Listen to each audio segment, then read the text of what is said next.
তুমি কি কখনো ভেবে দেখেছো কেন কিছু মানুষ মাত্র 2 থেকে 3 বছরের মধ্যে জীবনে এমন একটা জায়গায় পৌঁছে যায় যেখানে পৌঁছাতে আরেকজন মানুষের 20 বছর লেগে যায়? একই সময়, একই পৃথিবী, একই সুযোগ, তারপরেও ফলাফল কেন এত আলাদা? আমরা অনেকেই মনে করি এর পেছনে আছে ভাগ্য, আছে টাকা, আছে পারিবারিক সাপোর্ট। কিন্তু যে তুমি মনোযোগ দিয়ে লক্ষ্য করো, যদি তুমি সত্যিকার অর্থে তাদের জীবনযাত্রার দিকে তাকাও, যারা খুব দ্রুত সফল হয়েছে, তাহলে দেখবে তাদের মধ্যে এমন কিছু বৈশিষ্ট্য আছে যেগুলো তাদেরকে বাকি সবার থেকে আলাদা করে দেয়। আজকে আমরা কথা বলবো ঠিক সেই বিষয় নিয়ে, যে কোন ধরনের মানুষ খুব দ্রুত সফল হয় এবং কেন হয়। প্রথমেই একটা কথা পরিষ্কার করে নিই, দ্রুত সফলতা মানে এই না যে একদিন ঘুম থেকে উঠে হঠাৎ করে সবকিছু বদলে যায়। দ্রুত সফলতা মানে হচ্ছে একজন মানুষ কম সময়ের মধ্যে এমন একটা গতি তৈরি করে ফেলে যে গতি তাকে সামনের দিকে এগিয়ে নিয়ে যেতে থাকে, আর বাকিরা যখন ভাবছে যে শুরু করব কিনা, তখন সে অনেকটা পথ পার করে ফেলেছে। এই গতিটা কোথা থেকে আসে, সেটাই আজকের আলোচনার মূল বিষয়। তুমি যদি খেয়াল করো, বেশিরভাগ মানুষ জীবনে সিদ্ধান্ত নিতেই অনেক সময় নিয়ে ফেলে। তারা ভাবে, চিন্তা করে, বিশ্লেষণ করে, আবার নতুন করে ভাবে, তারপর আরেকজনের মতামত নেয়, তারপর আবার দ্বিধায় পড়ে যায়। এই পুরো প্রক্রিয়াতেই মাসের পর মাস, এমনকি বছরের পর বছর চলে যায়। কিন্তু যারা দ্রুত সফল হয়, তাদের মধ্যে একটা জিনিস খুব স্পষ্ট, তারা সিদ্ধান্ত নেয় দ্রুত। তার মানে এই না যে তারা না ভেবে হুট করে কিছু করে ফেলে। তারা তথ্য জোগাড় করে, বাস্তবতা বোঝার চেষ্টা করে, কিন্তু একটা নির্দিষ্ট সময়ের পরে তারা সিদ্ধান্তে পৌঁছে যায় এবং সেই সিদ্ধান্ত অনুযায়ী এগিয়ে যায়। তারা জানে পারফেক্ট সিদ্ধান্ত বলে পৃথিবীতে কিছু নেই।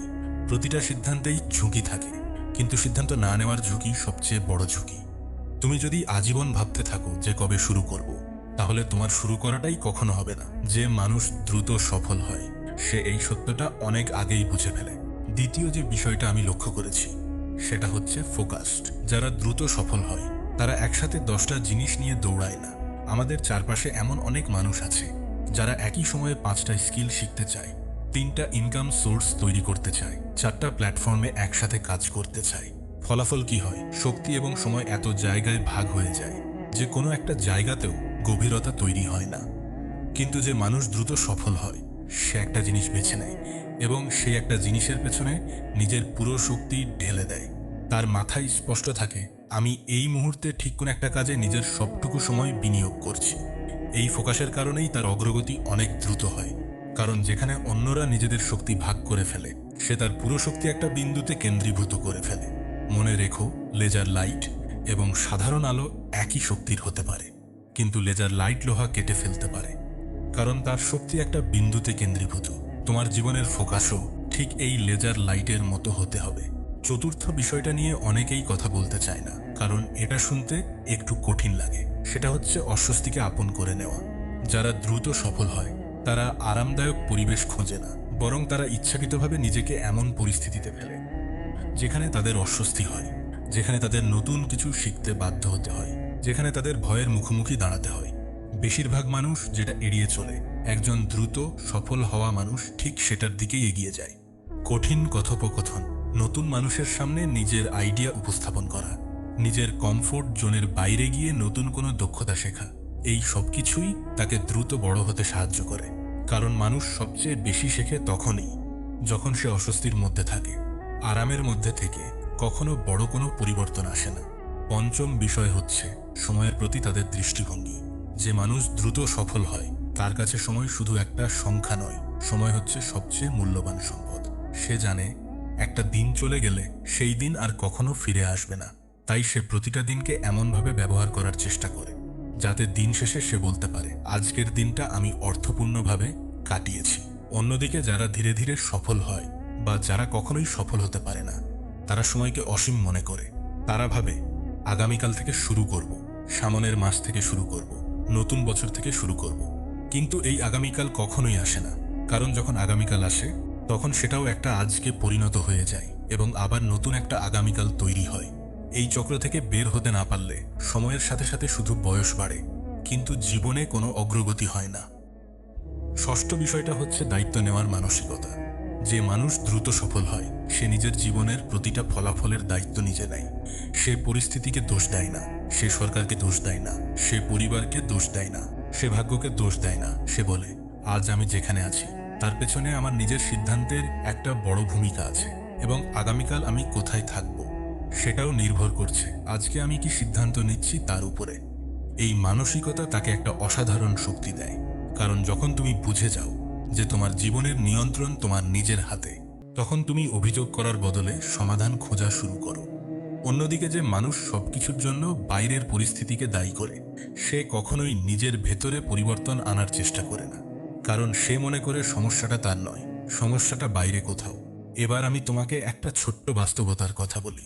তুমি যদি এমন দুইজন মানুষকে পাশাপাশি রাখো যাদের প্রতিভা প্রায় সমান, তাদের সুযোগও প্রায় সমান, কিন্তু একজন প্রতিদিন সিদ্ধান্ত নিতে দেরি করে, একজন একসাথে অনেক জিনিস নিয়ে ব্যস্ত থাকে, একজন আরামের বাইরে যেতে ভয় পায়, একজন সময়কে অসীম মনে করে, আর একজন প্রতিদিন দ্রুত সিদ্ধান্ত নেয়, একটা জিনিসে ফোকাস করে, নিজেকে অস্বস্তির মধ্যে ফেলে শেখে, সময়কে সম্পদ হিসেবে দেখে এবং নিজের জীবনের দায়িত্ব নিজে নেয়, তাহলে 1 বছর পরে এই দুইজন মানুষের মধ্যে যে পার্থক্য তৈরি হবে সেটা অবিশ্বাস্য মনে হবে।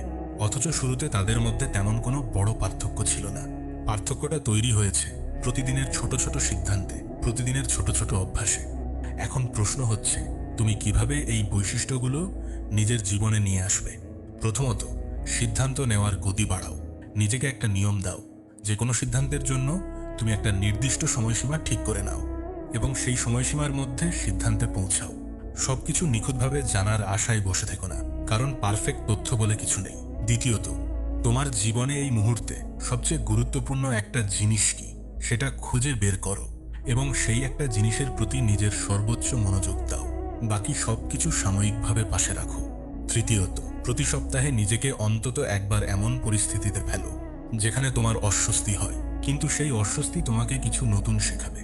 চতুর্থত, প্রতিদিন সকালে নিজেকে জিজ্ঞাসা করো, আজকের দিনটা আমি কিভাবে অর্থবহ করে তুলব। এবং পঞ্চমত, যখনই জীবনে কোনো খারাপ কিছু ঘটবে, নিজেকে জিজ্ঞাসা করো, এখানে আমার নিজের কি ভূমিকা ছিল এবং আমি কি শিখতে পারি এখান থেকে। অভিযোগ করার বদলে সমাধান খোঁজার অভ্যাস গড়ে তোলো। তুমি হয়তো ভাবছো, এইসব তো ছোট ছোট বিষয়, এগুলো কি সত্যি এত বড় পার্থক্য তৈরি করতে পারে? কিন্তু বিশ্বাস করো, জীবনের বড় পরিবর্তনগুলো কখনো একটা বিশাল ঘটনা থেকে আসে না। জীবনের বড় পরিবর্তন আসে প্রতিদিনের ছোট ছোট সিদ্ধান্ত থেকে, যেগুলো একটার পর একটা জমা হতে থাকে, এবং একটা সময় পরে সেই জমাট বাঁধা সিদ্ধান্তগুলোই তোমার জীবনের দিক পরিবর্তন করে দেয়। যে মানুষ দ্রুত সফল হয়, সে কোনো জাদুকরী শক্তির অধিকারী নয়, সে শুধু প্রতিদিন এমন কিছু ছোট ছোট সিদ্ধান্ত নেয় যেগুলো তার পক্ষে কাজ করে, এবং সেই সিদ্ধান্তগুলোতে সে ধারাবাহিক থাকে। আরেকটা বিষয় আমি তোমাকে বলতে চাই, যেটা হয়তো তোমার মন খারাপ করে দিতে পারে, কিন্তু এটা জানাটা জরুরি। দ্রুত সফল হওয়া মানুষদের জীবনেও ব্যর্থতা আসে, তাদের জীবনেও কঠিন সময় আসে, তাদেরকে নিয়েও মানুষ সমালোচনা করে। পার্থক্যটা এখানেই, তারা সেই ব্যর্থতাকে থামার কারণ বানায় না, বরং শেখার একটা মাধ্যম বানিয়ে ফেলে। তারা জানে যে পথে তারা হাঁটছে সেই পথে বাধা আসবে, কিন্তু বাধা আসা মানে এই না যে পথটা ভুল। বাধা আসা মানে হচ্ছে তারা সঠিক পথেই এগিয়ে যাচ্ছে, কারণ যে পথে কোনো বাধা নেই সেই পথ সাধারণত কোথাও নিয়ে যায় না।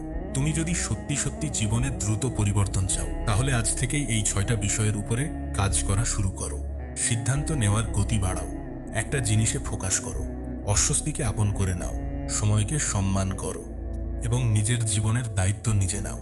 এই 6টা বিষয় যদি তুমি ধারাবাহিকভাবে নিজের জীবনে প্রয়োগ করতে পারো, তাহলে তোমাকে থামানো প্রায় অসম্ভব হয়ে দাঁড়াবে। শেষ করার আগে তোমাকে একটা প্রশ্ন করি, তুমি যদি আজকের দিনটার দিকে ফিরে তাকাও, তুমি কি বলতে পারবে যে আজ আমি এমন একটা সিদ্ধান্ত নিয়েছি যেটা আমাকে আমার লক্ষ্যের একটু কাছে নিয়ে গিয়েছে? যদি উত্তরটা হ্যাঁ হয়, তাহলে তুমি ঠিক পথেই আছো। আর যদি উত্তরটা না হয়, তাহলে আজই সেই মুহূর্ত যেখান থেকে তুমি নতুন করে শুরু করতে পারো।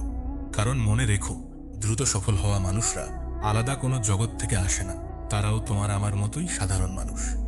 শুধু তারা প্রতিদিনের সিদ্ধান্তগুলো একটু ভিন্নভাবে নিতে শিখে গিয়েছে। তোমার জীবনের গল্পটা এখনো লেখা হয়ে যায়নি, বরং এখনো লেখা হচ্ছে, এবং প্রতিটা নতুন দিন তোমাকে সেই গল্পটা পরিবর্তন করার একটা নতুন সুযোগ দিচ্ছে। তুমি কি সিদ্ধান্ত নেবে, সেটা সম্পূর্ণভাবে তোমার উপরে নির্ভর করছে। আজকের ভিডিওটা যদি তোমার ভালো লেগে থাকে, তাহলে আমাদের চ্যানেল মাইন্ড ফ্রজ বাংলাকে সাবস্ক্রাইব করে রাখো এবং বেল আইকনে ক্লিক করে রাখো, যাতে আমাদের পরবর্তী প্রতিটা ভিডিও তোমার কাছে সবার আগে পৌঁছায়। কমেন্টে লিখে যেও তুমি নিজেকে কোন জায়গায় দেখতে চাও এবং তুমি আজ থেকে কোন সিদ্ধান্তটা নিতে যাচ্ছ যেটা তোমাকে সেই জায়গার একটু কাছে নিয়ে যাবে।